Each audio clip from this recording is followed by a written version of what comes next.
It's a new year. Who's ready to laugh? Well, let's laugh together. This is Funny Like a Clown podcast. I'm your host, Dennis Wirth.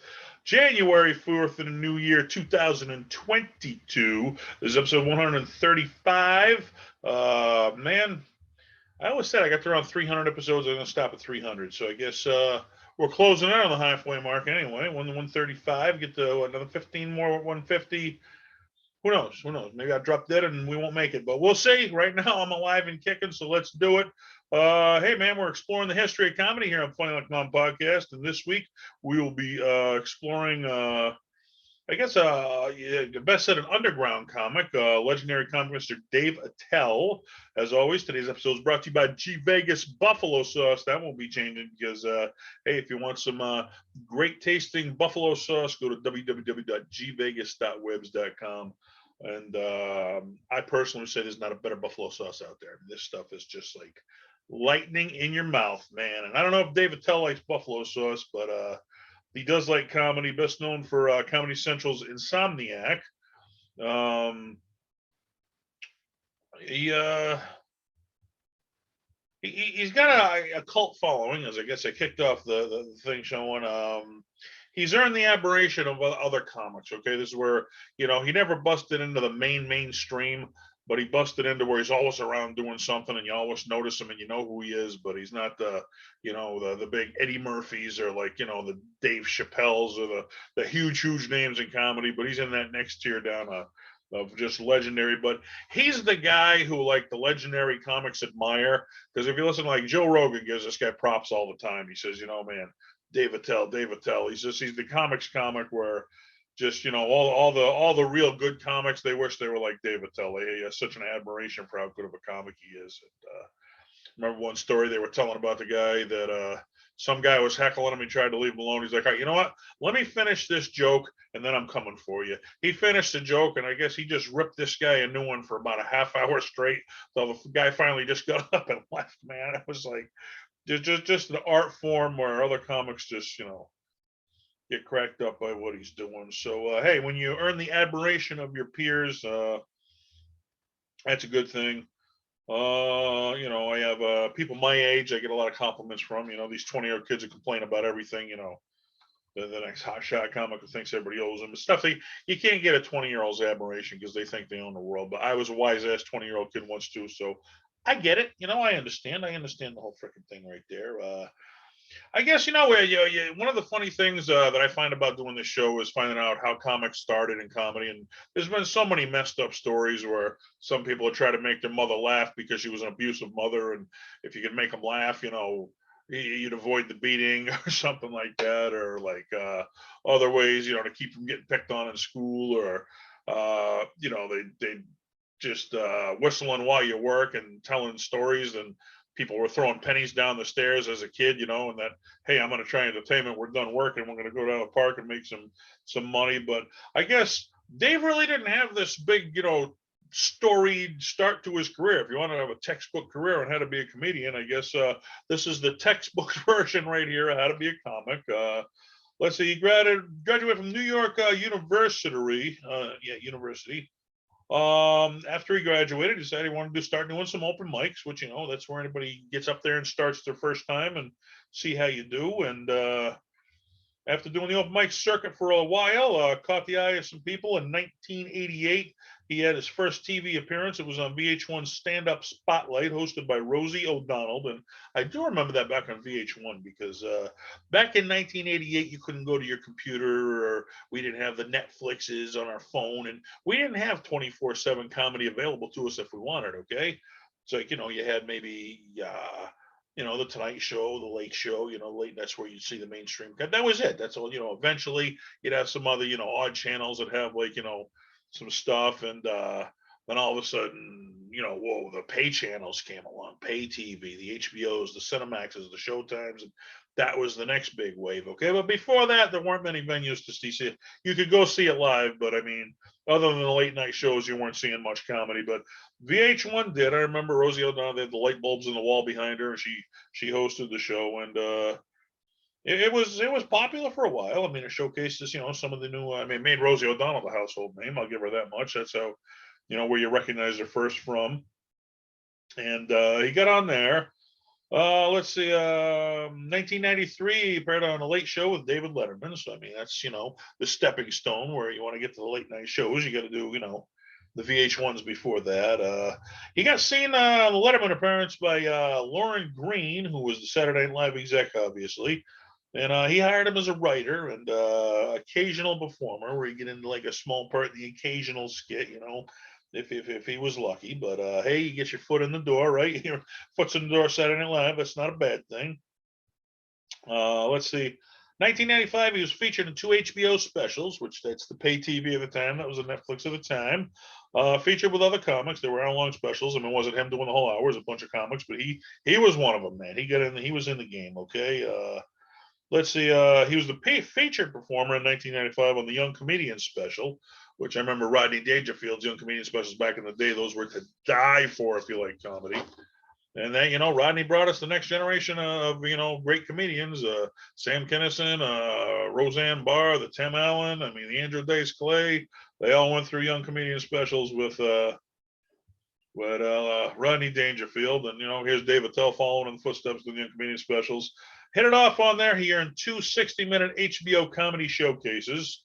And let's see, 1997, again, he got a half-hour special. Let's see, 2018, he toured with Jeff Ross, the other comedian, the Roastmaster General, called the Bumping Mike's Tour, which I guess they were at the Comedy Cellar in New York City, which is a famous comedy club. And I guess they tried it out there first. It worked. They decided to turn it into a tour, and they were off touring. Now, this was a genius move. While they were out touring doing this tour, they taped a 3-hour documentary about life on the road doing the tour for a Netflix series. So you're not only making money from the comedy, you're making money from the documentary. So that was good business-like stuff. And it's always fun to see what goes on behind the scenes, because as a fan, we see what goes on stage. I tell some people, hey, it must be fun being a comedian. I'm like, well, yeah, the getting up on stage and making people laugh, that's extremely fun. But that's not everybody thinks that's the only part of it. You just go, there's so much work to get to that point where you get on stage. That's the part that's tough. Yeah, making the people laugh, that's the fun part. I wish that was the only part. Let's see. 1995, he started his TV stuff. He was on Dr. Katz, Professional Therapist. 1999, the second season of Comedy Central Presents. Then he got, I guess this is a semi-big break. He signed on as a regular commentator on The Daily Show with Jon Stewart, called The Ugly American, which I mean, that's Jon Stewart's big political show. He had one segment in the show where he do, but I mean, this was exposing him to Jon Stewart's audience. That was a very popular show at the time. Another cult following guy. He was a semi-regular on Tough Crowd with Colin Quinn. And let's see, Colin Quinn, that again, that was a great underground show right there. That was like a comic show, if you love comedy, the comics would die to see it. Regular people liked it, but I mean, it was the underground following that it had. 2007, I was in the film Heckler. 2007's also Comedy Central's Last Laugh he was on. Let's see, 2008, a revival of Comedy Central's Gong Show, which I remember back in the 70s, that was a big show, the Gong Show. Well, he did a revival of it where people would get up and, they do either comedy or music or whatever, and they get 2 minutes to do it. If they made it through the 2 minutes, they'd move on. But if somebody didn't like them, boom, they grab the thing and hit the gong, and they gong you off the show. Kind of like the America's Got Talent now, but instead of using the X button, they use the gong. But didn't last very good, I guess. I mean, didn't have a well received. It was only on for a few months, and they ended up pulling the show. So, guess the Gong Show wasn't meant to be revived. Let's see, he was on an episode of Everybody Loves Raymond. He played Dave. Here's one I remember. I love this show back in the day. He voiced one of the puppets on Crank Yankers, which Sarah Silverman. I remember Dave Chappelle. I mean, when they were all coming up, all the legendary characters they were doing voices. Jimmy Kimmel came up with the idea for that show, and it was just a legendary show. He was on TV show Ed. He was on Arrested Development. 2010 and 2012, he hosted the AVN Awards with a bunch of porn stars. So I guess, you got to pay me to do that gig, right? I got to pay to host with porn stars. Sure. I'm working today. Yeah, I'm going to hang out with a bunch of porn stars. I love this shit. Okay. 2011, he had a Showtime TV show called Dave on Porn. So I guess he's big into the porn, where he'd review old porn with guests, and then at the very end of the show, the porn they're reviewing, a lot of times, like the porn star they were reviewing, they'd come out and they'd review themselves, type of thing. So they'd be the special guest at the end. Like we said at the top, Insomniac, that was probably what he's best known for. Was Attell on the streets of major cities at the late night, just meeting hazed and inebriated people, and just showing what the night scene in the major towns around the world was like. And he tried to interview like interesting people, like people who cleaned up crime scenes or some just messed up job you'd have during the night. And he tried to interview the people doing them and see what nightlife was like there. He didn't want, like, the average everyday dude. He wanted some odd job you'd do at night. So there was a popular show. It was on for a while. 2014, the Comedy Underground on Comedy Central. Was a comedy show taped live in New York City. So staying in the game, like I said, I mean, that never hit the big time, but everybody knows who the guy is. He ain't working for a living. He's having fun. So when you can do what you love to do, you never work a day in your life. We've said that before. Let's see. He played Don in Los Enchiladas, which was Mitch Hedberg, another great comedian. I guess he put that film together and had Dave Attell in it. I think Mark Moran, the podcast guy there, he was in it too. And let's see. He was in the short film The Office Party, which I think from the kid from the Karate Kid, the kid who played I forget his name now, Daniel, whatever his name is there, but did a short film with him. Let's see, Pootie Tang, written by a friend of his, Louis C.K. He was in that. My Suicidal Sweetheart, Scary Movie 4, Harold, Funny People with Adam Sandler. Now here's one, I guess, if you were a kid, like I said, when you're a big star, like Eddie Murphy did it with Harlem Nights. He brought in Red Fox and Richard Pryor, his idols, and he got to work with them in that movie. And it's just like, when you hit the stardom, that's the fun stuff you get to do. Well, here's a fun one Dave Attell got to do.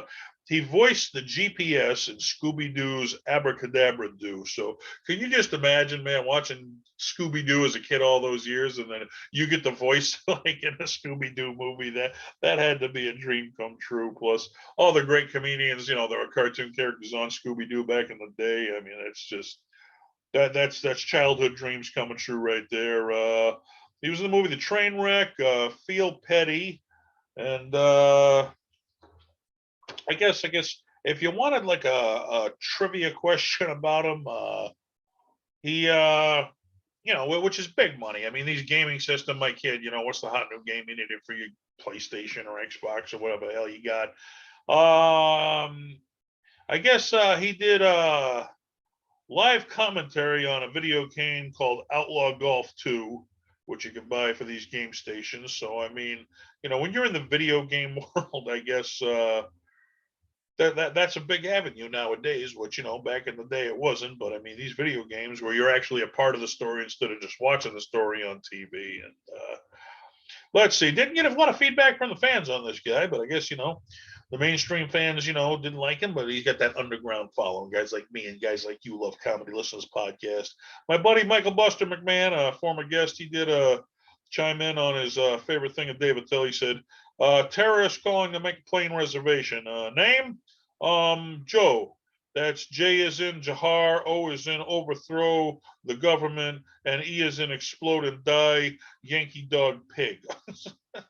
I guess that's terrorists making a reservation on a plane right there was his favorite skit of Dave Attell's. And I remember the rumor back in the day where he was on, I think, Insomniac, and then the show did so good that Comedy Central wanted to sign him to like this millions of dollars 10-year contract, kind of like they did with Dave Chappelle. And he turned it down, which everybody said, how do you turn down that much money or whatever? And who knows what it would have been. I mean, I don't know if it was a rumor or not, or if it's true, but I mean, he ended up going out on his own, and maybe he doesn't have the big money. Maybe he's not the household name, but I mean, when you can do it, when you do it your way, like Frank Sinatra said, in the end, I did it my way, which, when your Comedy Central's bitch, you got to do it their way. Sure, you got some say, but you're working for them.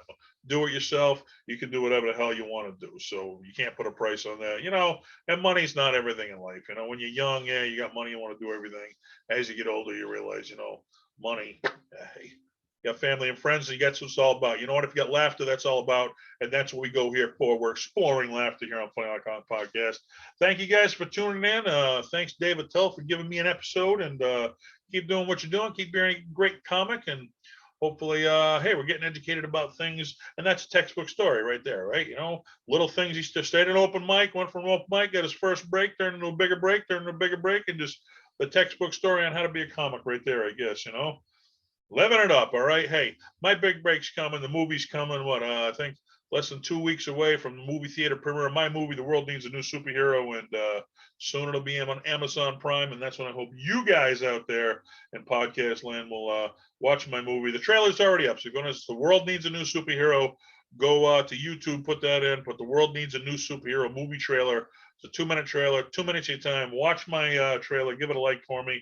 That way other people can see it. And I think it's funny as shit. And I think this podcast is funny as shit. So thanks for enjoying it with me. And until next week, good night.